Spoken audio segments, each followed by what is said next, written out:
Bekalan telur pun tak boleh urus. Kekurangan bekalan telur adalah satu kegagalan kerajaan campuran BN, PN, PAS, GPS, kata bekas Timbalan Menteri Pertanian Sim Zizin. Menurut beliau, pengakuan Tan Sri Anwar Musa yang mengetuai pasukan khas Jihad Tangani Inflasi berhubung kegagalan usaha kerajaan mengatasi kekurangan bekalan telur di pasaran adalah petanda betapa tidak berwibawanya kerajaan peralihan ketika ini. Pasukan khas ini yang dianggotai 5 Menteri Kabinet selain Anwar Musa ialah Menteri Keuangan Tengku Datuk Seri Zafrul Abdul Aziz, Menteri Pertanian dan Industri Makanan Datuk Seri Ronald Kiandi Mafi, Menteri Perdagangan Dalam Negeri dan Hal Ehwal Pengguna KPDN HEP, Datuk Seri Alexander Natalinggi dan Menteri di Jabatan Perdana Menteri Datuk Seri Mustafa Mohamed. Memandangkan mereka mewakili semua parti BNPN GPS, kegagalan pemimpin kanan kerajaan ini menunjukkan kegagalan semua parti-parti kerajaan sedia ada, kata Zizin. Katanya rakyat Malaysia memerlukan bekalan 30 juta telur setiap hari. Ini kerana telur merupakan bekalan sumber protein yang termurah. Selama 30 tahun, bekalan telur tidak pernah mengalami kekurangan. Beliau berpendapat kekurangan di pasaran disebabkan oleh 3 faktor utama iaitu yang pertama, kadar subsidi yang tidak mencukupi, penternak tidak dapat menanggung kerugian, maka mereka terpaksa mengurangkan pengeluaran. Kedua, kegagalan kerajaan membantu penternak. Kerajaan gagal membantu mengatasi masalah kekurangan pekerja yang serius dan mengatasi gaji pekerja yang meningkat. Dan yang ketiga, pemberian subsidi yang lewat dan penuh kerenah birokrasi. Kadar subsidi sentiasa berubah-ubah dan tidak menentu, menyebabkan penternak hilang keyakinan kepada sistem subsidi. Mereka juga menghadapi masalah menerima subsidi selepas berbulan-bulan menghantar permohonan, tegas Zizin. Sementara itu, Persatuan Pengguna Pulau Pinang CAP menggesa KPDN HEP menyelesaikan masalah kekurangan bekalan telur ayam segera. Kebanyakan peniaga runcit dan pasar awam mendakwa sukar untuk mereka mendapatkan bekalan itu sejak 2 minggu lalu, sekaligus menimbulkan kebimbangan terhadap kekurangan bekalan pada masa hadapan. Telur ayam adalah sumber protein termurah di pasaran, kata Presidennya Muhyiddin Abdul Kadir. CAP merujuk kepada laporan berita bahawa pengeluar telur telah memilih untuk menyembelih ayam mereka sebelum mencapai kematangan mengakibatkan kekurangan telur.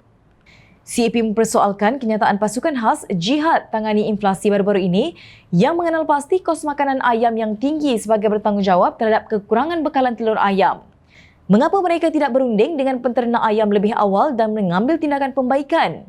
Jika penternak ayam telah memberi maklum balas, adakah pasukan petugas berbincang dengan pengeluar makanan tempatan tentang cara menghasilkan makanan yang lebih murah menggunakan sisa isi rong sawit memandangkan kos makanan adalah isu utama pertikaian? Soalnya, menurut CAP terdapat banyak kajian mengenai isi rong sawit sebagai bahan makanan haiwan sejak tahun 1980-an. Selangor mengumumkan bahawa ia akan menerima pakai kaedah menyediakan pengeluaran makanan haiwan alternatif berdasarkan penyelidikan oleh Universiti Kebangsaan Malaysia 2 tahun lalu. Teknik tersebut telah dilaksanakan di Kedah dan didapati telah mengurangkan kos makanan ternakan dengan ketara, kata Muhyiddin. CAP menegaskan tinjauan pihaknya di Pulau Pinang pula mendapati telur ayam masih terdapat di pasar awam dan kedai runcit di sekitar Gelugur, Bayan Baru, Jelutong dan Batu Lancang. Bagaimanapun, peniaga mendakwa sukar untuk mereka mendapatkan bekalan kerana kuantiti yang mereka dapat daripada pemborong adalah lebih rendah berbanding peniaga di pasar, katanya. Jelas bahawa masalah kekurangan telur ini wujud kerana kerajaan yang tidak cekap dalam menanganinya semasa masalah ini masih di peringkat awal. Pakatan Harapan yakin boleh mengatasi segala masalah ini jika dipilih membentuk kerajaan, kata Zizin. Beliau berkata Pakatan Harapan mempunyai track record yang baik semasa Menteri Pertanian dipegang oleh Datuk Seri Salahuddin Ayub dan beliau sendiri sebagai Timbalan Menteri. Selain itu, katanya Menteri KPDN HEP Datuk Seri Saifuddin Nasution juga mempunyai track record kejayaan mengawal harga barang. Jika dipilih, kami akan menggunakan kejayaan dan pengalaman kami untuk mengatasi masalah kekurangan bekalan telur dan ayam ini, ujarnya.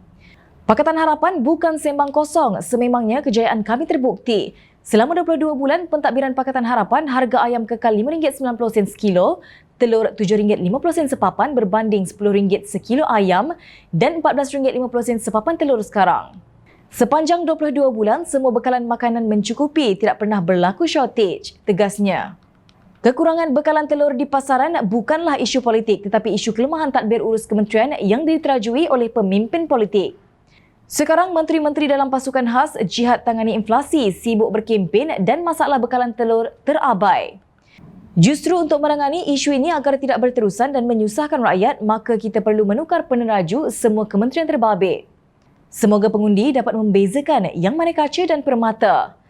Rakyat Cakna sentiasa memerhati.